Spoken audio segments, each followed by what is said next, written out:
بسم اللہ الرحمن الرحیم۔ السلام علیکم۔ ڈانس کلب کے مالک نے مجھے ایک ایڈریس سمجھاتے ہوئے کہا تھا، یہ شادی کی تقریب ہے اور تمہیں یہاں وقت پر پہنچنا ہے۔ میں نے ان لوگوں سے بات کر لی ہے اور سب کچھ طے ہو چکا ہے۔ ان کی آواز میں تاکید اور حکم دونوں واضح تھے۔ شادی کی تقریبات میں ڈانس کرنے کے لیے انہیں لڑکیاں چاہیے ہوتی تھیں، اور یہ پہلی بار نہیں تھا کہ مجھے ایسی کسی تقریب کے لیے بھیجا جا رہا تھا، لیکن اس دفعہ کچھ مختلف تھا۔ میں نے ہچکچاتے ہوئے پوچھا، سیٹھ، کیا میں اکیلی ہی اس شادی کی تقریب میں جاؤں گی؟ انہوں نے کسی اور لڑکی کو نہیں بلایا؟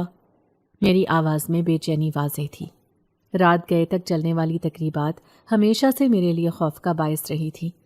میں ایسے ماحول میں خود کو غیر محفوظ محسوس کرتی تھی جہاں اجنبی لوگ ہوں اور میں تنہا ہوں۔ سیٹھ نے میری طرف ایسی نظروں سے دیکھا جیسے میری باتوں سے غیر ضروری لگی ہو۔ پھر وہ بولا، سب کے بجٹ کی بات ہوتی ہے، انہوں نے صرف ایک ہی ڈانسر بلائی ہے، اسی لیے میں نے تمہیں بھیجنے کا فیصلہ کیا ہے۔ اس کی باتوں میں واضح تھا کہ وہ میرے اعتراضات کو نظر انداز کر رہا تھا۔ اس نے مزید کہا، دیکھو، اگر صرف ایک ڈانسر جاتی ہے تو اس کی کمائی بھی تو زیادہ ہوتی ہے، اسی لیے تو میں تمہیں بھیج رہا ہوں، اور ویسے بھی تمہیں پیسوں کی ضرورت ہے، یہ تم مجھ سے بہتر جانتی ہو۔ سیٹھ کو میری مجبوریاں بخوبی معلوم تھیں۔ وہ جانتا تھا کہ میری زندگی کے حالات ایسے ہیں کہ مجھے اس کلب میں کام کرنے پر مجبور ہونا پڑا۔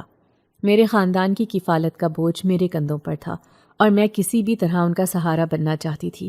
کلب میں کام کرنے کی وجہ سے مجھے باہر کی تقریبات میں بھی کام کرنے کا موقع مل جاتا تھا، اور وہاں سے میں اچھی خاصی رقم کما لیتی تھی۔ لیکن اس بار کچھ عجیب تھا۔ جو ایڈریس سیٹھ نے بتایا تھا وہ کچھ پراسرار سا لگ رہا تھا۔ میرے دل میں ایک عجیب سا خوف سرایت کر رہا تھا۔ ایسا لگ رہا تھا جیسے وہاں جانے کا فیصلہ غلط ہو سکتا ہے۔ میں نے خود کو یقین دلانے کی کوشش کی کہ یہ سب میرا وہم ہے، لیکن دل کسی طرح مطمئن نہیں ہو رہا تھا۔ پھر بھی مجبوریاں انسان کو وہ سب کرنے پر مجبور کر دیتی ہیں جو وہ خود کبھی نہ کرنا چاہے۔ میرے پاس کوئی دوسرا راستہ نہیں تھا۔ گھر کے حالات ایسے تھے کہ ہر کام اور ہر موقع میرے لیے غنیمت تھا۔ ان خیالات کے ساتھ میں نے فیصلہ کر لیا کہ چاہے دل نہ مانے، مجھے وہاں جانا ہوگا۔ سیٹھ کی باتوں اور اپنی ذمہ داریوں کے بوجھ نے مجھے قائل کر لیا کہ یہ کام میرے لیے ضروری ہے۔ اب جب میں نے جانے کا ارادہ کر لیا تو دل میں ایک انجانے خوف کے ساتھ ساتھ تجسس بھی پیدا ہو گیا۔ وہ ایڈریس اور وہاں کا ماحول کیسا ہوگا؟ کیا واقعی وہاں سب محفوظ ہوگا؟ یہ سوالات میرے دماغ میں گردش کر رہے تھے، لیکن ان کا جواب حاصل کرنے کا واحد راستہ یہ تھا کہ میں وہاں جا کر دیکھوں۔ میرے قدم بوجھل ضرور تھے، لیکن میرا فیصلہ اٹل تھا۔ تھوڑی دیر بعد گھر پہنچ کر یہی سب کچھ سوچتے ہوئے میں نے کچن میں کھانے کے لیے کچھ نکالا، لیکن دل پر چھائی ہوئی مایوسی نے مجھے جیسے کھانے کی خواہش سے بھی دور کر دیا۔ کچن میں ہر چیز بکھری ہوئی تھی، اور میں جانتی تھی کہ اس گندگی کو صاف کرنے کی ذمہ داری بھی میری ہی ہے۔ زندگی کے اس پہلو نے مجھے بہت کچھ سکھا دیا تھا۔ بھوک، بیماری اور تنہائی وہ استاد بن چکے تھے جنہوں نے میری ہر خوشی، ہر خواب کو دھندلا کر دیا تھا۔ میں پلیٹ میں کچھ روٹی اور سالن ڈال کر کمرے میں واپس آئی جہاں ابا نیم تاریکی میں لیٹے ہوئے تھے۔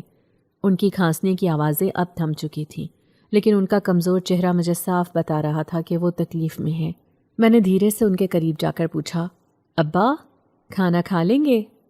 ان کی آنکھوں میں ایک عجیب سا خالی پن تھا، جیسے وہ دنیا اور اس کے مسائل سے بہت دور جا چکے ہوں۔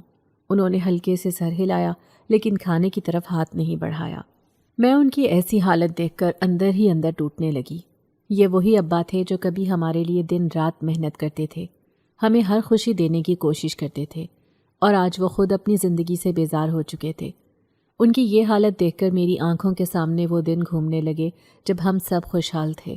اماں گھر سنبھالتی تھیں، ابا کام پر جاتے تھے، اور ہم بہن بھائی اسکول جاتے تھے۔ لیکن وہ وقت اب صرف ایک خواب بن کر رہ گیا تھا۔ ابا کو کھانا دینے کے بعد میں عشاء کے پاس گئی۔ وہ دوائیوں کا تھیلا ہاتھ میں لیے میرے انتظار میں بیٹھی تھی۔ آپی، آپ تھک گئی ہوں گی؟ اس نے پوچھا، اور میں نے زبردستی مسکرا کر جواب دیا، نہیں، میں ٹھیک ہوں۔ لیکن سچ یہ تھا کہ میں اندر سے ٹوٹ رہی تھی۔ میں نے اس کے ہاتھ سے دوائیوں کا تھیلا لیا اور ابا کے پاس رکھ دیا۔ اس کے بعد میں اپنے کمرے میں چلی گئی، جہاں چارپائی پر بیٹھ کر میں نے اپنی زندگی کے حالات پر غور کرنا شروع کیا۔ 3 سال پہلے کا وہ وقت یاد آ گیا جب اماں ہمیں چھوڑ کر اس دنیا سے چلی گئی تھی۔ کینسر کی بیماری نے انہیں ہم سے چھین لیا تھا، اور ہم کچھ نہیں کر سکے تھے۔ اماں کے جانے کے 1 ماہ کے بعد ابا کا حادثہ ہوا، اور ہماری دنیا مکمل طور پر بدل گئی۔ میں نے اپنی تعلیم چھوڑ دی، اپنے خواب قربان کر دیے اور گھر کی کفالت کی ذمہ داری اپنے سر لے لی۔ اپنے اندر کے دکھوں کو سہتے ہوئے میں نے وہ فیصلہ کیا جو شاید کسی کے لیے بھی آسان نہ ہوتا۔ میں نے اپنی عزت کو پس پش ڈال کر ایک ایسا پیشہ اختیار کیا جس سے مجھے اور میرے خاندان کو 2 وقت کی روٹی نصیب ہو سکے۔ اماں نے میرے لیے جو نام چنا تھا، زینب بی بی، وہ پاکیزگی کی علامت تھا، لیکن جب میں نے ڈانس کلب میں کام شروع کیا تو مجھے لگا کہ میرا وہ نام اب اس دنیا کے لیے مناسب نہیں رہا۔ میں نے اپنا نام بدل کر نرگس رکھ لیا اور آج اسی نام سے لوگ مجھے جانتے ہیں۔ میرے ذہن میں وہ تمام لمحات گھومنے لگے جب میں نے پہلی بار کلب میں قدم رکھا تھا۔ میرے دل میں خوف اور شرمندگی تھی، لیکن میری مجبوریاں مجھے مسلسل آگے بڑھنے پر مجبور کرتی رہیں۔ میں نے خود کو یقین دلایا کہ یہ سب کچھ میں اپنے بہن بھائیوں کے لیے کر رہی ہوں۔ ان کے لیے مجھے اپنے خواب اور عزت دونوں قربان کرنے پڑے، لیکن میں نے کبھی شکوہ نہیں کیا۔ ابا کی حالت کو دیکھتے ہوئے میں اکثر سوچتی ہوں کہ شاید ان کی زندگی بہتر ہو سکتی ہے اگر ہم مصنوعی ٹانگوں کا بندوبست کر سکیں، لیکن اس کے لیے پیسہ چاہیے اور وہ میرے پاس نہیں ہے۔ میں ہر روز محنت کرتی ہوں، راتوں کو جاگتی ہوں، لوگوں کی نظروں کو سہتی ہوں، لیکن پھر بھی ان کی تکلیف کو کم نہیں کر پا رہی۔ یہ احساس مجھے اندر ہی اندر کھائے جا رہا تھا، لیکن میں جانتی تھی کہ مجھے ہار نہیں ماننی۔ میری بہن عشا اور میرے باقی بھائی بہنوں کے لیے میں ہی ان کا سہارا تھی۔ ان کی معصومیت اور امید مجھے زندہ رہنے کا حوصلہ دیتی تھی۔ ان کے لیے میں کچھ بھی کرنے کو تیار تھی، چاہے اس کی قیمت میری زندگی ہی کیوں نہ ہو۔ میں صرف 17 سال کی تھی اور میرے سارے بہن بھائی مجھ سے بہت چھوٹے تھے۔ زندگی کا ہر دن ایک نئی آزمائش لے کر آتا تھا اور ہر رات کو ایک نئی امید لے کر میں سو جاتی تھی۔ اماں کے جانے کے بعد گھر کی تمام ذمہ داریاں میرے ناتواں کندھوں پر آ گئی تھیں اور ابا کی معذوری نے حالات کو مزید پیچیدہ بنا دیا تھا۔ ہم جس محلے میں رہتے تھے وہاں روزگار کے مواقع نہ ہونے کے برابر تھے، لیکن میرے دل میں ایک ضد تھی، ایک عزم کہ میں اپنے بہن بھائیوں کو بھوکا نہیں سونے دوں گی، چاہے اس کے لیے مجھے کچھ بھی کرنا پڑے۔ جب میں نے پہلی بار گھر سے باہر قدم رکھا تو دل میں خوف اور بے چینی کا طوفان تھا، لیکن اندر کی مجبوری نے میری ہمت بندھائی۔ میں نے محلے میں کافی لوگوں سے کام کے بارے میں پوچھا اور آخر کار ایک بڑے سے بنگلے میں کام مل گیا۔ وہ بنگلہ دیکھنے میں بہت شاندار تھا اور مجھے لگا کہ یہاں کام کر کے میں اپنی زندگی کو کچھ حد تک سنوار سکوں گی، لیکن یہ خیال جلد ہی غلط ثابت ہوا۔ بنگلے کا مالک ایک بدتمیز اور اوباش شخص تھا۔ شروع کے چند دنوں تک سب ٹھیک رہا، لیکن پھر اس نے مجھ پر بری نظر ڈالنی شروع کر دی۔ اس کی نظریں اور باتیں مجھے اندر سے خوفزدہ کر دیتی تھیں۔ ایک دن جب میں بنگلے میں اکیلی تھی، اس نے موقع پا کر مجھ سے بدتمیزی کی۔ اس کا رویہ اس قدر سنگین تھا کہ میرے ہاتھ پاؤں کانپنے لگے۔ میں نے ہمت کر کے اسے پیچھے دھکیلا اور بھاگ کر بنگلے سے باہر نکل آئی۔ اس دن مجھے یہ سمجھ آ گیا کہ دنیا میں ایسے لوگ بہت ہیں جو دوسروں کی مجبوریوں کا فائدہ اٹھاتے ہیں، اور میں نے فیصلہ کیا کہ میں کبھی اپنی عزت پر سمجھوتا نہیں کروں گی۔ بنگلے کا کام چھوڑنے کے بعد میں نے ایک فیکٹری میں نوکری ڈھونڈی۔ فیکٹری کا ماحول بھی بہت عجیب تھا۔ وہاں کئی اوباش اور آوارہ لڑکے ہر وقت لڑکیوں کے پیچھے پڑے رہتے تھے۔ جب میں فیکٹری سے آتی جاتی تو وہ میرا پیچھا کرتے اور گندی باتیں کرتے۔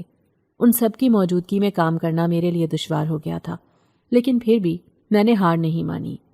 ایک دن فیکٹری کے قریب ہی 4 لڑکوں نے مجھے گھیر لیا۔ وہ سب ہنس رہے تھے اور ان کے ارادے بالکل بھی اچھے نہیں لگ رہے تھے۔ میں خوف سے کانپنے لگی، لیکن ہمت کر کے ان سے بھاگنے کی کوشش کی۔ بڑی مشکل سے ان کے چنگل سے نکل کر میں ایک درخت کے پیچھے چھپ گئی۔ میرا دل زور زور سے دھڑک رہا تھا اور آنکھوں سے آنسو تھمنے کا نام نہیں لے رہے تھے۔ میں نے وہاں کافی دیر تک چھپ کر انتظار کیا، اور جب یقین ہو گیا کہ وہ لڑکے جا چکے ہیں تب میں وہاں سے نکلی۔ آدھی رات کو میں سڑک کنارے چلتی جا رہی تھی۔ میرے پاؤں تھکے ہوئے تھے اور دل پر ایک عجیب سا بوجھ تھا۔ میرے آنسو میرے گالوں پر بہہ رہے تھے اور مجھے یہ سمجھ نہیں آ رہا تھا کہ میں اپنی زندگی کو کیسے سنواروں۔ میں نے اللہ سے دعا کی کہ وہ مجھے اس عذاب سے نجات دے، لیکن ہر طرف مایوسی ہی مایوسی تھی۔ اسی دوران اچانک مجھے کسی لڑکی کی آواز سنائی دی۔ میں چونک کر پلٹی تو دیکھا کہ ایک لڑکی جس نے بھڑکیلے کپڑے پہنے ہوئے تھے میری طرف آ رہی تھی۔ وہ بڑی پر اعتماد نظر آ رہی تھی اور اس کے چہرے پر کسی خوف کا نشان تک نہیں تھا۔ وہ رات کے اس پہر یوں چل رہی تھی جیسے اسے کسی کا ڈر نہ ہو۔ اس کی خوبصورتی اور بے باکی دیکھ کر میں حیران رہ گئی۔ اس نے مجھے روتے ہوئے دیکھا تو رک کر بولی، کب تک یوں رو رو کر دنیا سے چھپتی رہو گی؟ میری طرح بن کر زندگی جیو، کامیاب ہو جاؤ گی۔ اس کے الفاظ میرے دل کو لگے۔ اس نے اپنا نام نینا بتایا اور کہا کہ وہ بھی میری طرح مشکل حالات سے گزری ہے۔ نینا کی باتوں میں ایک عجیب سی کشش تھی اور اس کا اعتماد میرے لیے حیرت کا باعث تھا۔ اس نے مجھے سمجھایا کہ اگر دنیا کے سامنے مضبوط بن کر نہ آیا جائے تو یہ دنیا ہمیں رونٹ ڈالے گی۔ نینا نے مجھے وہ راستہ دکھایا جو شاید میرے لیے سب سے آسان تھا، لیکن عزت کے لحاظ سے سب سے دشوار۔ اس نے مجھے اپنے ساتھ لے جا کر وہ جگہ دکھائی جہاں وہ کام کرتی تھی۔ نینا نے مجھے بتایا کہ اس پیشے میں عورتوں کو اپنی خود اعتمادی کو ہتھیار بنانا پڑتا ہے، اور اگر تم خود کو کمزور ظاہر کرو گی تو لوگ تمہیں دبانے کی کوشش کریں گے۔ شروع میں مجھے اس پیشے سے شدید نفرت تھی، لیکن وقت گزرنے کے ساتھ ساتھ میں نے خود کو حالات کے مطابق ڈھال لیا۔ نینا نے مجھے سکھایا کہ اوباش لوگوں کو کیسے ہینڈل کرنا ہے اور ان کی باتوں کو کیسے نظر انداز کرنا ہے۔ میں نے اپنی عزت کو پس پش ڈال کر اپنے بہن بھائیوں کی بھوک مٹانے کو ترجیح دی۔ یہ راستہ غلاظت سے بھرا ہوا تھا، لیکن یہاں آ کر میں نے خود کو مضبوط پایا۔ اب 3 سال بعد میں اپنے کام میں ماہر ہو چکی تھی۔ میں جانتی تھی کہ لوگوں کی باتوں کو کیسے برداشت کرنا ہے اور اپنے گھر والوں کی ضروریات پوری کرنے کے لیے پیسے کیسے کمانے ہیں۔ ابا کو آج تک معلوم نہیں ہوا تھا کہ ان کی بیٹی ڈانس کلب میں کام کر کے گھر کا خرچ چلا رہی ہے، لیکن آج کی رات کچھ الگ تھی۔ ڈانس کلب کے مالک نے مجھے ایک نیا ایڈریس دیا تھا جہاں مجھے جانا تھا۔ اس جگہ کا نام سن کر میرے دل میں عجیب سا خوف پیدا ہوا، کیونکہ یہ علاقہ میرے لیے بالکل نیا تھا۔ میں نے کبھی وہاں قدم نہیں رکھا تھا، لیکن میرے ذہن میں ابا کی مصنوعی ٹانگوں کا خیال آیا اور میں نے فیصلہ کیا کہ یہ خطرہ مول لینے کے قابل ہے۔ مجھے کسی بھی حال میں وہ پیسے چاہیے تھے تاکہ ابا کو نئی زندگی دی جا سکے۔ یہی سوچ کر میں نے اپنا خوف ایک طرف رکھا اور وہاں جانے کی تیاری کرنے لگی۔ دوسرے دن میں نے خاص اہتمام سے تیاری کی، ایک خوبصورت لباس منتخب کیا اور آئینے کے سامنے کھڑے ہو کر اپنے بال سنوارے، چہرے پر تھوڑی سی لپسٹک لگائی اور خود کو اس انداز میں پیش کیا کہ میرے حلیے سے کسی کو بھی میری اصلیت کا اندازہ نہ ہو۔ یہ سب کرنا میرے لیے آسان نہیں تھا، لیکن میرے دل میں صرف ایک ہی خواہش تھی کہ میں اپنے بہن بھائیوں کے لیے بہتر زندگی فراہم کر سکوں۔ تیاری کے بعد میں نے اپنی چھوٹی بہن عشا کو اپنے قریب بٹھایا اور اسے سمجھانے لگی کہ آج مجھے بہت دیر ہو سکتی ہے۔ وہ میری بات سن کر کچھ دیر خاموش رہی، لیکن اس کی آنکھوں میں اداسی جھلک رہی تھی۔ عشا میری سب سے قریبی رازدار تھی۔ میں نے اسے اپنی زندگی کے ہر پہلو کے بارے میں بتایا ہوا تھا۔ وہ مجھ سے اکثر کہتی تھی، باجی آپ ہمارے لیے اپنی زندگی کیوں قربان کر رہی ہیں؟ اس کی یہ بات سن کر میرا دل بھر آتا، لیکن میں ہمیشہ مسکرا کر اسے تسلی دیتی۔ کسی کو تو اپنی زندگی قربان کرنی ہوتی ہے عشا، اگر میں نہ کروں تو تم سب کا مستقبل کون سنوارے گا؟ میں اس کے کندھے پر ہاتھ رکھ کر اسے سمجھانے کی کوشش کرتی۔ عشا میرا دکھ سمجھتی تھی، لیکن میں نے باقی بہن بھائیوں سے اپنی یہ زندگی چھپا رکھی تھی۔ وہ ابھی چھوٹے تھے اور ان کے دلوں میں کسی قسم کا شک یا سوال پیدا نہ ہو، یہ میرا فرض تھا۔ میرے باقی تینوں بہن بھائی شہر کے ایک اچھے اسکول میں پڑھ رہے تھے، جہاں کی فیس اور دیگر اخراجات بہت زیادہ تھے۔ مجھے ان کی تعلیم کے لیے دن رات محنت کرنی پڑتی تھی، لیکن یہ سب کرتے ہوئے میرے دل میں ایک عجیب سا سکون تھا کہ کم از کم وہ زندگی میں کچھ بن سکیں گے۔ عشا ہمیشہ کہتی تھی کہ میں ان سب کے لیے بہت سی قربانیاں دے رہی ہوں، اور اس کی یہ بات سن کر میری آنکھیں نم ہو جاتیں، لیکن میں اسے ہمیشہ یہی جواب دیتی تھی کہ یہ سب کچھ ضروری ہے۔ تم سب کی کامیابی میری خوشی ہے عشا۔ ایک دن جب تم سب اپنی منزل پر پہنچو گے تب مجھے حقیقی سکون ملے گا۔ رات کے 9 بجے کے قریب جب سارے کام مکمل کر کے میں گھر سے نکلی تو میرا دل ایک عجیب خوف میں مبتلا تھا، لیکن میں نے اپنی ہمت جمع کی اور قدم آگے بڑھا دیے۔ میں نے اپنے اوپر چادر ڈال رکھی تھی تاکہ محلے کے کسی شخص کو شک نہ ہو۔ میرے دل میں مسلسل دعائیں چل رہی تھیں کہ اللہ مجھے اس آزمائش میں کامیاب کرے۔ میں نے اپنی چادر مضبوطی سے لپیٹ رکھی تھی اور جلدی جلدی قدم اٹھا رہی تھی۔ راستہ سنسان اور خاموش تھا اور ہر قدم کے ساتھ میرا دل دھڑکنے لگتا تھا۔ آدھے راستے تک میں نے چادر اوڑھے رکھی، لیکن جیسے ہی آگے بڑھنا شروع کیا میں نے چادر اتار دی۔ یہ ایک ایسا عمل تھا جو میں نے کئی بار کیا تھا، لیکن اس وقت میرے دل میں ایک عجیب سا بوجھ تھا۔ آج کا راستہ مختلف تھا اور میں اس علاقے سے پہلے کبھی نہیں گزری تھی۔ جیسے جیسے میں آگے بڑھتی گئی راستہ ویران اور خوفناک ہوتا گیا۔ چاروں طرف بڑی بڑی جھاڑیاں اور گھنے درخت تھے جو رات کی تاریکی میں مزید ڈراؤنے لگ رہے تھے۔ ہوا کے ہلکے جھونکوں سے پتوں کی سرسراہٹ سنائی دے رہی تھی اور میرے دل میں ایک سنسناہٹ سی دوڑ گئی۔ میں نے اپنے آپ کو تسلی دی کہ یہ سب میرا وہم ہے اور دل کو بہلانے کے لیے اپنے مقصد کا تصور کرنے لگی، لیکن پھر بھی ماحول کی ویرانی نے میرے اندر ایک عجیب سا خوف پیدا کر دیا تھا۔ ہر قدم کے ساتھ مجھے یوں لگ رہا تھا جیسے کوئی چھپ کر مجھے دیکھ رہا ہو، لیکن میں نے اپنے خوف کو دبا کر راستہ جاری رکھا۔ پھر اچانک کچھ دور مجھے روشنی دکھائی دی۔ میری سانسیں تھمی ہوئی تھیں اور دل بے ترتیب دھڑک رہا تھا، لیکن اس روشنی کو دیکھ کر میری جان میں جان آئی۔ جیسے ہی میں نزدیک پہنچی، وہ ایک خوبصورت شادی کا گھر تھا۔ وہاں سے شہنائیوں کی آواز آ رہی تھی اور ہر طرف روشنیوں کا سماں تھا۔ دلکش سجاوٹ نے میری ساری تھکن اور خوف کو کچھ دیر کے لیے ختم کر دیا۔ دل کو تسلی ہوئی کہ میں اپنی منزل کے قریب ہوں۔ یہ منظر میرے لیے کسی نعمت سے کم نہیں تھا اور میں نے اللہ کا شکر ادا کیا کہ میں صحیح جگہ پہنچ گئی ہوں۔ لیکن یہ خوشی عارضی تھی، کیونکہ دل کے کسی کونے میں ایک سوال ابھی بھی اٹھ رہا تھا، کیا یہ سب کچھ میرے لیے آسان ہوگا یا اس رات بھی میری زندگی ایک نئی آزمائش کا سامنا کرے گی؟ مجھے تھوڑا حوصلہ ہوا اور میں نے قدم تیزی سے آگے بڑھائے۔ میرے دل میں ایک ہی خیال تھا کہ جتنی جلدی ممکن ہو اپنی ذمہ داری پوری کروں اور واپس لوٹ جاؤں۔ جیسے ہی میں اس پتے پر پہنچی تو دیکھا کہ دروازے پر کوئی بھی موجود نہیں تھا۔ دروازے پر ہلکی روشنی جل رہی تھی، لیکن وہاں کسی انسان کا سایہ تک نہیں تھا۔ دل میں عجیب سا خوف اور بے چینی پیدا ہوئی، لیکن میں نے اپنے آپ کو حوصلہ دیا اور اندر جانے کا فیصلہ کیا۔ دروازے کو ہلکے سے دھکا دیا تو وہ خود بخود کھل گیا۔ اندر داخل ہوتے ہی میرا دل زور زور سے دھڑکنے لگا۔ ایک بڑا سا صحن میرے سامنے تھا، جس کے بیچوں بیچ ایک عالی شان سٹیج لگا ہوا تھا اور ارد گرد خوبصورت روشنیوں کا اہتمام تھا۔ ہوا میں کھانے کی خوشبو گھل رہی تھی اور ہلکی موسیقی کی آواز ماحول کو مزید پراسرار بنا رہی تھی، لیکن وہاں کوئی بھی شخص ایسا نظر نہیں آیا جو میرا استقبال کرتا یا مجھے رہنمائی فراہم کرتا۔ میں ہچکچاتے ہوئے آگے بڑھی۔ ایک عجیب سا سکوت اور خاموشی میرے حواس پر چھائی ہوئی تھی۔ دل میں ایک انجانا سا خوف سرسرانے لگا۔ کچھ لمحے ایسے گزرے کہ میرے قدم خود بخود رک گئے۔ تبھی میں نے دیکھا کہ کچھ لوگ مجھ پر نظریں جمائے ہوئے تھے۔ وہ سب اپنی جگہوں پر خاموشی سے بیٹھے ہوئے تھے، لیکن ان کی نظریں مجھے گھور رہی تھیں۔ ان کی آنکھوں میں جو سوال اور ناپسندیدگی تھی، وہ میرے دل میں بے چینی پیدا کر رہی تھی۔ میں نے دل مضبوط کر کے آگے بڑھنے کا فیصلہ کیا اور سٹیج کی طرف قدم بڑھائے۔ جیسے ہی میں سٹیج پر چڑھی، وہ سب لوگ مزید واضح طور پر مجھے دیکھنے لگے۔ ان کی نگاہوں میں جو حقارت اور اجنبیت تھی، وہ مجھے اندر سے توڑ رہی تھی۔ میرے دل میں بار بار یہ سوال اٹھ رہا تھا کہ یہ لوگ مجھے ایسے کیوں دیکھ رہے ہیں؟ کیا یہ میری موجودگی سے ناخوش ہیں؟ ڈانس کلب کے مالک نے کہا تھا کہ یہ لوگ زیادہ امیر نہیں ہیں اور ان کے پاس زیادہ وسائل بھی نہیں ہیں، اس لیے انہوں نے صرف ایک ڈانسر کو بلانے کا فیصلہ کیا تھا۔ لیکن جب میں نے ان عورتوں کو دیکھا تو حیرت ہوئی۔ ان کے زیورات اور مہنگے لباس دیکھ کر یوں لگتا تھا جیسے یہ دنیا کی سب سے امیر عورتیں ہوں۔ ان کی چمکتی ہوئی ساڑیاں اور چمکدار زیورات میری نظروں کو خیرہ کر رہے تھے۔ مجھے ایسا محسوس ہونے لگا جیسے میں کسی غلط جگہ پر آ گئی ہوں۔ اسی دوران میری نظر سامنے سے آتے ایک شخص پر پڑی۔ میری سانسیں تھم گئیں۔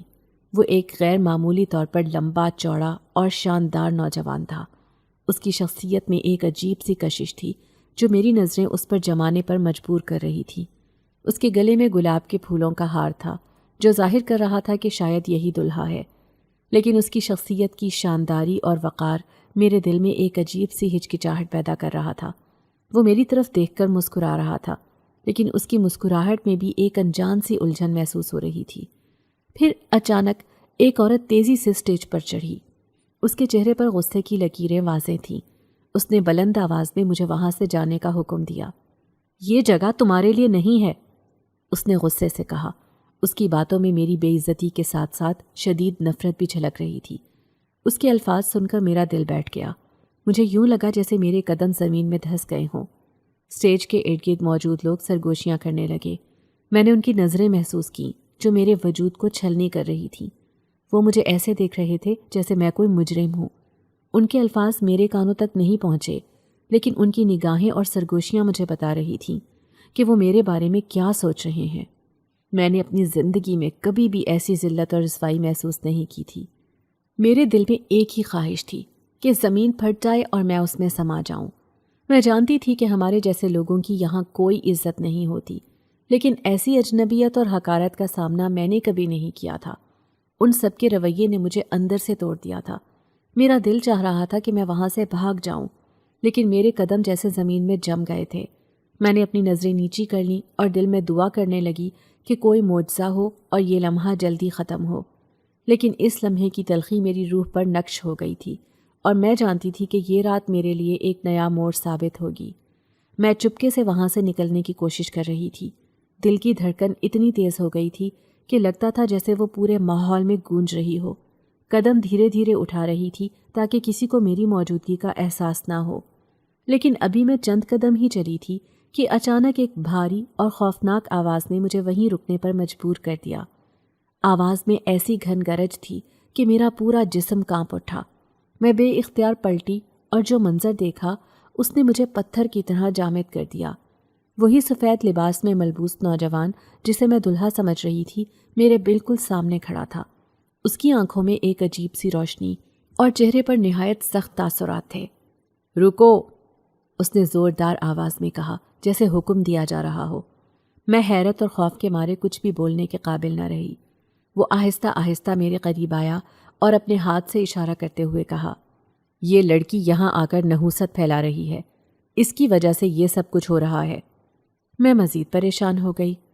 دل میں یہ سوال اٹھنے لگا کہ آخر میں نے ایسا کیا کیا ہے؟ میری آمد نے ان کے لیے ایسا کیا بگاڑ دیا؟ لیکن اس کی اگلی بات نے میری روح کو لرزا دیا۔ اب یہی میری دلہن بنے گی، اس نے اعلان کیا۔ اس کے الفاظ سن کر وہاں موجود ہر شخص حیرت میں ڈوب گیا۔ کچھ لوگ بلند آواز میں احتجاج کرنے لگے جیسے اس کا فیصلہ انہیں کسی بھی طرح قابل قبول نہ ہو۔ یہ کیسے ہو سکتا ہے؟ کسی نے کہا۔ یہ لڑکی دلہن کیسے بن سکتی ہے؟ ایک اور آواز سنائی دی، لیکن وہ نوجوان اپنی جگہ پر مضبوطی سے کھڑا رہا، جیسے کسی کا بھی اختلاف اس کے فیصلے کو بدلنے والا نہیں تھا۔ میں حیران اور خوفزدہ تھی، دل میں دعا کر رہی تھی کہ یہ سب کوئی خواب ہو جو جلدی ختم ہو جائے۔ میں نے دل مضبوط کیا اور وہاں سے بھاگنے کی کوشش کی، لیکن ابھی میں نے پہلا قدم ہی اٹھایا تھا کہ وہ نوجوان بجلی کی طرح آگے بڑھا اور میرا ہاتھ مضبوطی سے تھام لیا۔ اس کے ہاتھ کی گرمی اتنی شدید تھی کہ مجھے لگا جیسے کسی انگارے نے میرا ہاتھ چھو لیا ہو۔ ایک جھٹکے سے میں نے اپنا ہاتھ چھڑوایا، لیکن میرے ارد گرد عورتوں کا ایک ہجوم جمع ہو چکا تھا۔ وہ سب مجھے اس طرح گھیرے ہوئے تھیں جیسے میں ان کے لیے کوئی قیمتی شکار ہوں۔ یہ سب کیا ہو رہا ہے؟ میں چیخ اٹھی۔ آپ لوگ مجھے کیوں گھیر رہے ہیں؟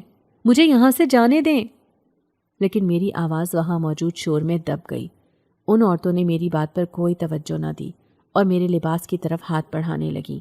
میں نے مزاحمت کی، لیکن وہ تعداد میں زیادہ تھیں اور ان کا دباؤ اتنا شدید تھا کہ میں بے بس ہو گئی۔ وہ میرا بھڑکیلا اور ادھورا لباس اتار کر مجھے ایک سرخ رنگ کا بھاری لباس پہنانے لگی۔ یہ سب کیا ہو رہا ہے؟ آپ لوگ کیا چاہتے ہیں؟ میں زور سے چیخی، لیکن میری آواز سن کر ایک خوفناک آنکھوں والی عورت آگے بڑھی اور میرے منہ پر ہاتھ رکھ دیا۔ خاموش رہو، اس نے سخت لہجے میں کہا۔ سردار نے جو حکم دیا ہے وہی ہوگا۔ تمہاری اور سردار کی شادی ہو رہی ہے۔ اس کے الفاظ سن کر میرے جسم میں جھرجھری سی دوڑ گئی۔ میرے ذہن میں خیالات کا طوفان چل رہا تھا۔ یہ کیسی شادی ہے؟ کیا وہ نہیں جانتے کہ میں کون ہوں؟ میں دل میں سوچنے لگی، میں تو ایک ایسی لڑکی ہوں جو ڈانس کلب میں ناچتی ہوں، اپنی عزت کی پرواہ کیے بغیر اپنے بہن بھائیوں کا پیٹ پالتی ہوں۔ میرے جیسے لوگوں سے شادی کرنا تو دور کی بات ہے، کوئی عزت سے بات کرنا بھی پسند نہیں کرتا۔ لیکن وہاں موجود کسی نے بھی میری یہ حقیقت جاننے میں دلچسپی نہیں دکھائی۔ تھوڑی ہی دیر بعد ایک عورت میرے قریب آئی اور میرے منہ کے قریب ایک مٹھائی کا ٹکڑا لے آئی۔ یہ کیا ہے؟ میں یہ نہیں کھانا چاہتی، میں نے کہا، لیکن اس نے زبردستی وہ مٹھائی میرے منہ میں ڈال دی۔ جیسے ہی وہ مٹھائی میرے حلق سے نیچے اتری، میرے جسم پر ایک عجیب سا سکون چھانے لگا۔ میری آنکھیں دھندلا گئیں اور میرا دماغ جیسے کام کرنا چھوڑ گیا۔ میں دھیرے دھیرے ہوش و حواس کھونے لگی۔ مجھے کچھ دھندلا دھندلا دکھائی دے رہا تھا۔ ایسا محسوس ہوا جیسے کئی لوگ اندر داخل ہو رہے ہوں۔ ان کی آوازیں بھی مدھم ہو گئیں۔ میرا جسم بے جان ہوتا جا رہا تھا، لیکن دل میں خوف اور الجھن اب بھی موجود تھی۔ یہ سب میرے ساتھ کیا ہو رہا ہے؟ یہ سوال میرے دماغ میں گونج رہا تھا، لیکن میرے ہونٹوں سے کوئی لفظ نہ نکل سکا۔ عشاء کی آواز اور جھنجھوڑنے کے باوجود میری آنکھیں بمشکل کھل رہی تھیں۔ ایسا لگ رہا تھا جیسے میری پلکیں کسی نے وزن سے باندھ دی ہوں۔ جب میں نے آنکھیں کھولیں تو کمرے کی روشنی آنکھوں میں چبھ رہی تھی۔ عشاء کی آواز میرے کانوں میں گونج رہی تھی۔ باجی اٹھ جاؤ، 11 بج چکے ہیں، آپ کب تک سوتی رہو گی؟ لیکن میرے جسم میں ہلنے کی بھی سکت نہیں تھی۔ جیسے ہی میں نے سر اٹھایا ایک جھٹکے سے چکر آنے لگے اور میرا سر دوبارہ تکیے پر جا گرا۔ میرا دل تیزی سے دھڑکنے لگا اور زبان پر ایک عجیب سا ذائقہ محسوس ہو رہا تھا۔ یہ وہی مٹھائی تھی جو رات کو انہوں نے مجھے کھلائی تھی۔ میں نے عشاء کا سہارا لیا اور بمشکل اٹھ کر بیٹھنے کی کوشش کی۔ وہ میری طرف فکر مندانہ نظروں سے دیکھ رہی تھی۔ باجی کیا ہوا؟ آپ ٹھیک تو ہیں؟ اس نے جلدی سے پوچھا، لیکن میں نے اس کی بات کو نظر انداز کرتے ہوئے دھیمے لہجے میں کہا، عشاء میں رات کو گھر کب اور کیسے آئی تھی؟ میری آواز میں کپ کپاہٹ تھی، جیسے کسی خوفناک خواب سے جاگی ہوں۔ عشاء نے حیرت سے میری طرف دیکھا اور بولی، باجی آپ کو دروازے پر کوئی چھوڑنے آیا تھا۔ وہ بہت ہی خوبصورت نوجوان تھا۔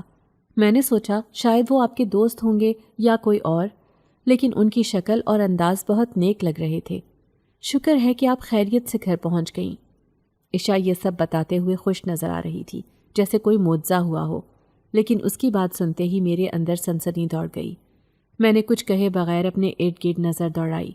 ہر چیز معمول کے مطابق تھی، لیکن میرے دل میں ایک عجیب سی بے چینی تھی۔ وہ نوجوان جس کا ذکر عشاء کر رہی تھی وہی تھا جس نے رات کو میرا ہاتھ پکڑا تھا اور جو مجھے دلہن بنانے کی بات کر رہا تھا۔ میرے دماغ میں وہ منظر تیزی سے گھومنے لگا جب وہ عورتیں مجھے سرخ لباس پہنا رہی تھیں اور جب مٹھائی کھانے کے بعد میری آنکھوں کے آگے اندھیرا چھا گیا تھا۔ میں نے فوراً آئینے کے سامنے کھڑے ہو کر اپنے آپ کو دیکھا۔ میرے بال الجھے ہوئے تھے اور آنکھوں کے گرد ہلکے سیاہ ہلکے پڑ چکے تھے، جیسے میں نے کئی دنوں سے سکون کی نیند نہ لی ہو۔ میں نے اپنے جسم کو غور سے دیکھا۔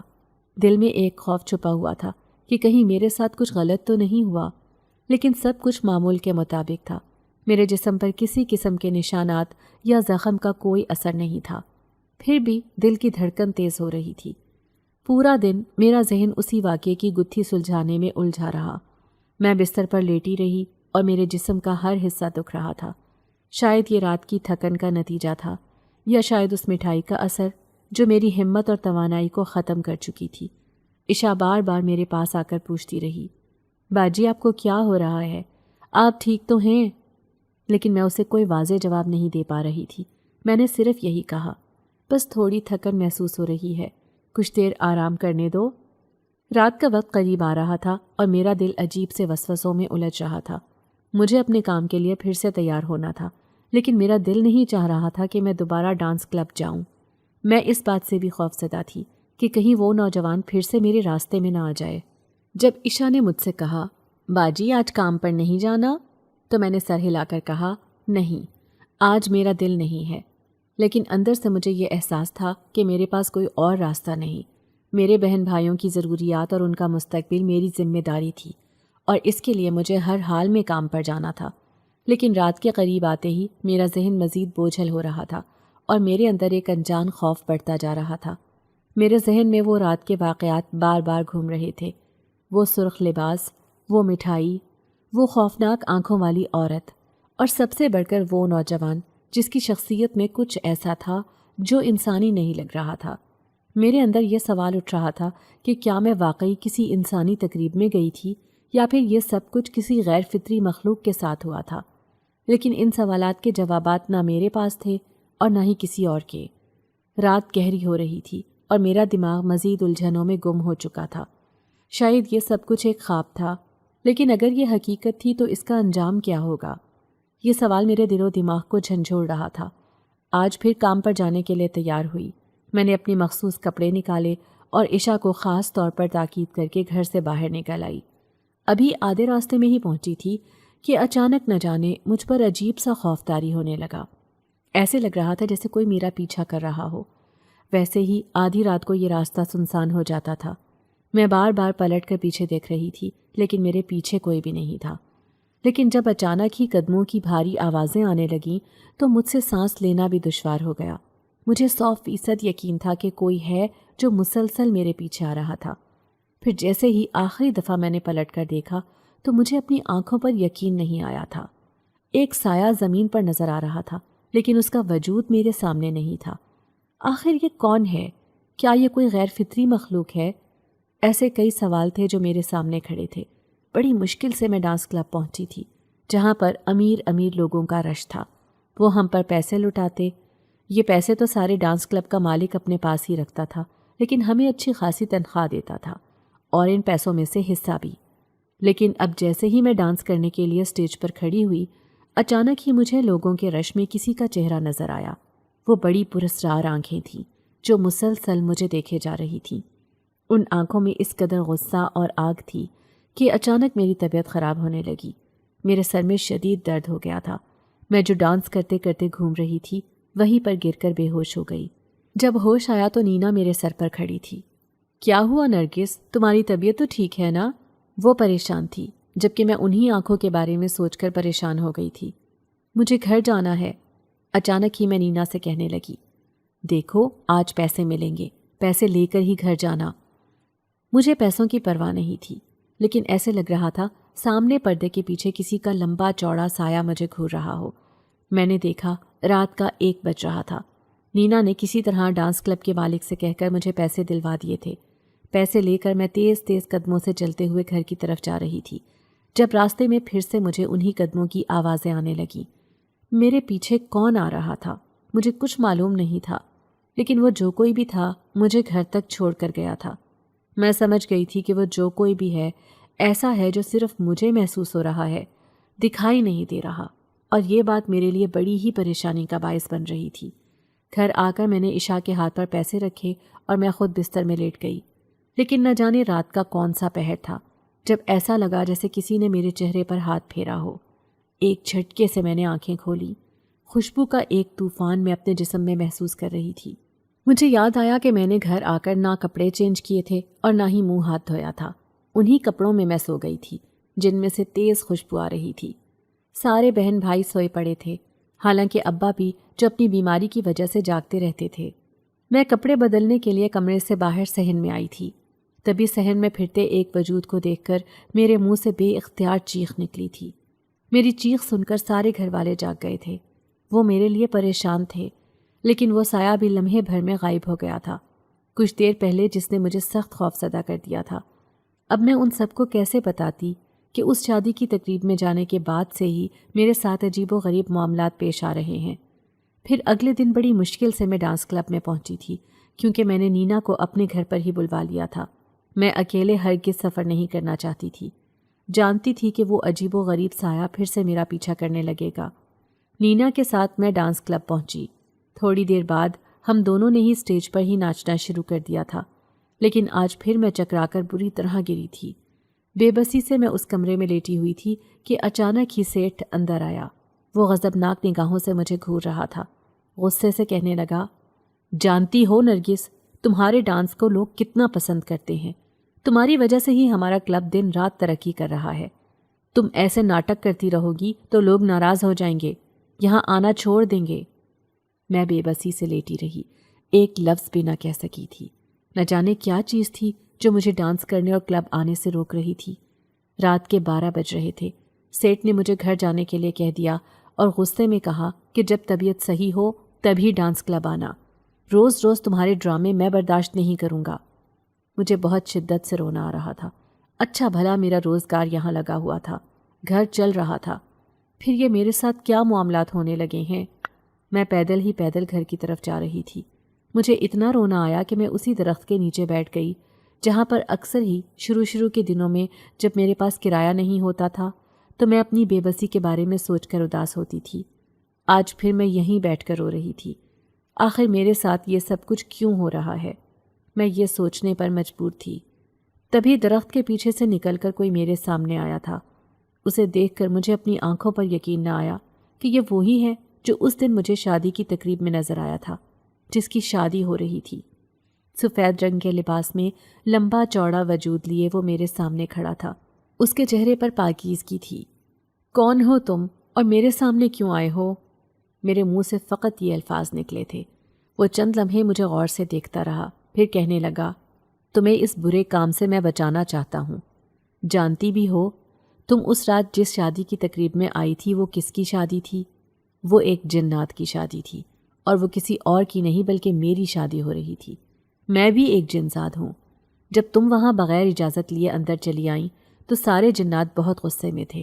وہ تمہارا برا حشر کرنا چاہتے تھے کیونکہ ہم اچھے اور نیک جنات ہیں، جبکہ تم ایک ایسی لڑکی تھی جس نے لباس بھی مکمل نہیں پہن رکھا تھا۔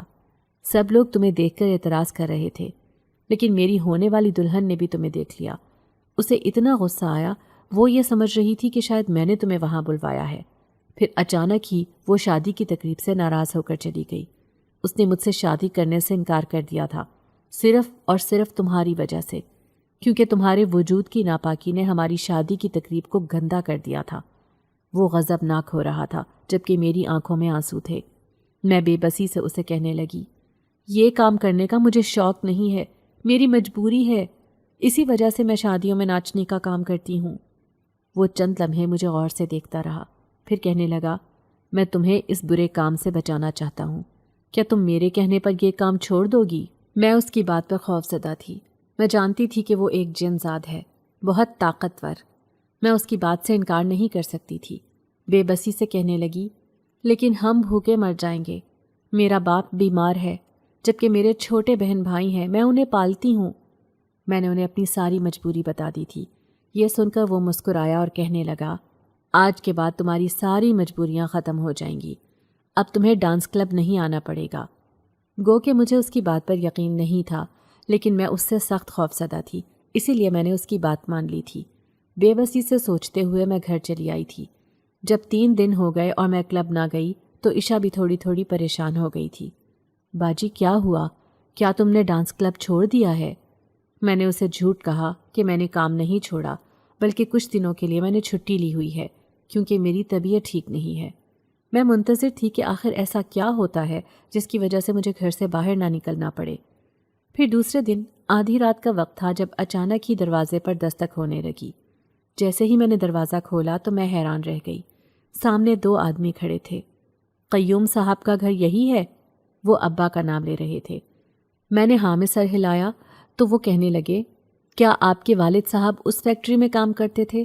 وہ مجھ سے تصدیق چاہ رہے تھے تو میں نے ہاں میں سر ہلا دیا، کیونکہ ابا اپنے وقتوں میں خوب اچھا کماتے تھے، لیکن مجبوری کی وجہ سے انہوں نے کام چھوڑ دیا تھا۔ تبھی انہوں نے ایک لفافہ میرے ہاتھ میں تھمایا اور کہنے لگے، یہ آپ کے والد صاحب کا حساب ہے۔ یہ کہہ کر وہ چلتے بنے۔ میں نے گلی میں نکل کر انہیں تلاش کرنے کی کوشش کی، لیکن پوری گلی میں اندھیرا اور سناٹا چھایا ہوا تھا، کہیں پر بھی ان کا نام و نشان نہیں تھا۔ جیسے ہی اندر آ کر میں نے لفافہ کھولا تو میری آنکھوں میں آنسو آ گئے تھے۔ وہ لفافہ پیسوں سے بھرا ہوا تھا۔ شاید اللہ نے ہماری مدد کی تھی۔ خوش ہو کر میں صبح ابا کو سب بتا رہی تھی۔ ابا، اب آپ کا آپریشن ہو جائے گا، آپ کی مصنوعی ٹانگیں لگیں گی تو آپ بھی دنیا کی طرح باہر گھومنے پھرنے جایا کریں گے۔ میں نے انہیں بتا دیا تھا کہ جس فیکٹری میں آپ کام کرتے تھے انہوں نے آپ کا حصہ بھیجا ہے۔ یہ سن کر ابا خوش ہونے کے بجائے پریشان ہو گئے تھے۔ وہ حیرت سے کہنے لگے، لیکن بیٹا، حساب تو میں نے جبھی لے لیا تھا جب تمہاری اماں کو کینسر کا مرض تشخیص ہوا تھا۔ اسی وقت میں نے پورے 3 لاکھ روپے نکلوا لیے تھے۔ اب تو ان کے پاس میرا 1 روپیہ بھی نہیں نکلتا تھا۔ یہ سن کر تو میں بھی حیران رہ گئی تھی، لیکن خیر، ان پیسوں سے ابا کا علاج بھی ہو گیا تھا اور ابا اب اپنے قدموں پر چلنے لگے تھے۔ انہوں نے گھر میں ہی ایک چھوٹی سی دکان بنا لی تھی جس سے ہمارے گھر کا گزارا بہت اچھا ہو رہا تھا۔ اب میں نے بھی وہ کام چھوڑ دیا تھا۔ ابا کہتے تھے کہ وہ میری شادی کرنا چاہتے ہیں، لیکن میں انہیں کیسے سمجھاتی کہ میں ایک ایسی لڑکی ہوں جس کا ماضی بہت ہی بدصورت ہے، کوئی بھی مجھ سے شادی نہیں کرے گا۔ پھر اس دن میں حیران رہ گئی جس دن مجھے نینا کی شادی کا کارڈ ملا تھا۔ وہ کسی سے محبت کرتی تھی، اس کی شادی ہو رہی تھی۔ مجھے اس بات کی بہت خوشی تھی۔ میں اس کی شادی میں تیار ہو کر جا رہی تھی۔ میں نے عشا کو بھی ساتھ چلنے کو کہا، لیکن اس کی طبیعت ٹھیک نہیں تھی، اسی لیے میں نے چھوٹے بھائی کو ساتھ لیا اور میں اس کی شادی میں جانے لگی۔ شادی کی تقریب سادگی سے ہوئی تھی کیونکہ ڈانس کلب چھوڑنے کے بعد سیٹھ نینا سے بھی ناراض ہو گیا تھا، لیکن مجھے خوشی اس بات کی تھی کہ اس کی زندگی بہت خوبصورت ہو گئی تھی۔ اسے دل ہی دل میں ڈھیروں دعائیں دیتی ہوئی میں گھر آ گئی تھی۔ جیسے ہی رات کو سوئی تو اچانک مجھے ایک عجیب سا خواب نظر آیا، جیسے میں پھولوں سے بھرے ہوئے ایک باغ میں بیٹھی ہوں اور میرے پیچھے کوئی کھڑا ہے جس نے سفید رنگ کا لباس پہن رکھا ہے۔ وہ بہت ہی حسین ہے، اتنا کہ میں اسے دیکھ کر مسکرا رہی ہوں۔ ایسے لگ رہا تھا جیسے وہ میرا ہم سفر ہو۔ اس خواب کو دیکھ کر اچانک ہی میری آنکھ کھل گئی تھی۔ لیکن اپنی چارپائی کے پاس کھڑے ہوئے وجود کو دیکھ کر میں سخت خوفزدہ ہو گئی۔ اس کے چہرے سے نور ٹپک رہا تھا، وہ مجھے دیکھ کر مسکرا رہا تھا۔ میں کانپتے لہجے میں اس سے کہنے لگی، تم یہاں کیوں آئے ہو؟ تو وہ مسکراتے ہوئے کہنے لگا، میں تمہیں نقصان پہنچانے نہیں آیا، میں نے تم سے کہا تھا نا کہ تمہاری مجبوری ختم ہو جائے گی۔ یہ سن کر میں دنگ رہ گئی تھی۔ اس کا مطلب ہے کہ یہ سارا کچھ اسی نے کروایا تھا، وہ اپنی طاقت سے کچھ بھی کر سکتا تھا۔ اب میری نظروں میں اس کے لیے تشکر تھا، میں اس کا شکریہ ادا کر رہی تھی۔ وہ کہنے لگا، وہاں موجود سارے جنات نے مجھے کہا تھا کہ میں اس لڑکی سے شادی کر لوں، لیکن میں نے ان کی بات ماننے سے انکار کر دیا تھا، کیونکہ میں کسی بھی انسان کو نہیں ستاتا، نہ ہی انہیں تنگ کرتا ہوں۔ میں ایک نیک جنزاد ہوں، اگر آئندہ بھی تمہیں میری ضرورت پڑے گی میں تمہارے سامنے حاضر ہو جاؤں گا۔ میری دعا ہے کہ خدا تمہیں ایک نیک ہم سفر دے۔ یہ کہہ کر وہ میرے سامنے سے غائب ہو گیا تھا، جبکہ میں اس خواب کے زیر اثر کئی دن تک بہت ہی اچھا محسوس کرتی رہی۔ پھر میں نے اپنے سے چھوٹی بہن کی شادی کرنے کا فیصلہ کیا۔ میں سوچ رہی تھی کہ اگر میں اپنا اچھا مستقبل نہیں بنا سکی تو کیا ہوا؟ میرے بہن بھائی میرا مستقبل ہیں، مجھے ان کے بارے میں سوچنا چاہیے۔ پھر میں نے عشا کی شادی بڑی دھوم دھام سے کی تھی۔ ابا میری وجہ سے مسکرا رہے تھے، وہ سب کے سامنے میری خوب تعریفیں کر رہے تھے، لیکن مجھے خوشی تھی کہ میں نے سب کچھ اپنی ذات پر برداشت کر کے اپنے چھوٹے بہن بھائیوں کو ان اذیتوں سے بچا لیا تھا۔ آدھی رات کو میں بستر پر لیٹی تو میری آنکھوں کے سامنے کسی کا نورانی اور پاکیزہ چہرہ آ جاتا تھا۔ میرا دل چاہتا کہ ایک بار پھر سے میں اسی جگہ پر جاؤں جہاں پر جا کر میری زندگی بدل گئی تھی۔ وہ شادی کی تقریب بڑی ہی عجیب تھی، جہاں پر میں غلطی سے گئی تھی، لیکن اس غلطی نے میری زندگی سدھار دی تھی۔ اگر آپ کو آج کی ہماری کہانی پسند آئی ہے تو اسے لائک کیجیے اور اپنے پیاروں کے ساتھ شیئر کیجیے، اور ہاں، اگر آپ نے ابھی تک ہمارا چینل سبسکرائب نہیں کیا تو ضرور کیجیے۔ ملتے ہیں کل ایک نئی اور دلچسپ کہانی کے ساتھ، تب تک کے لیے اللہ حافظ۔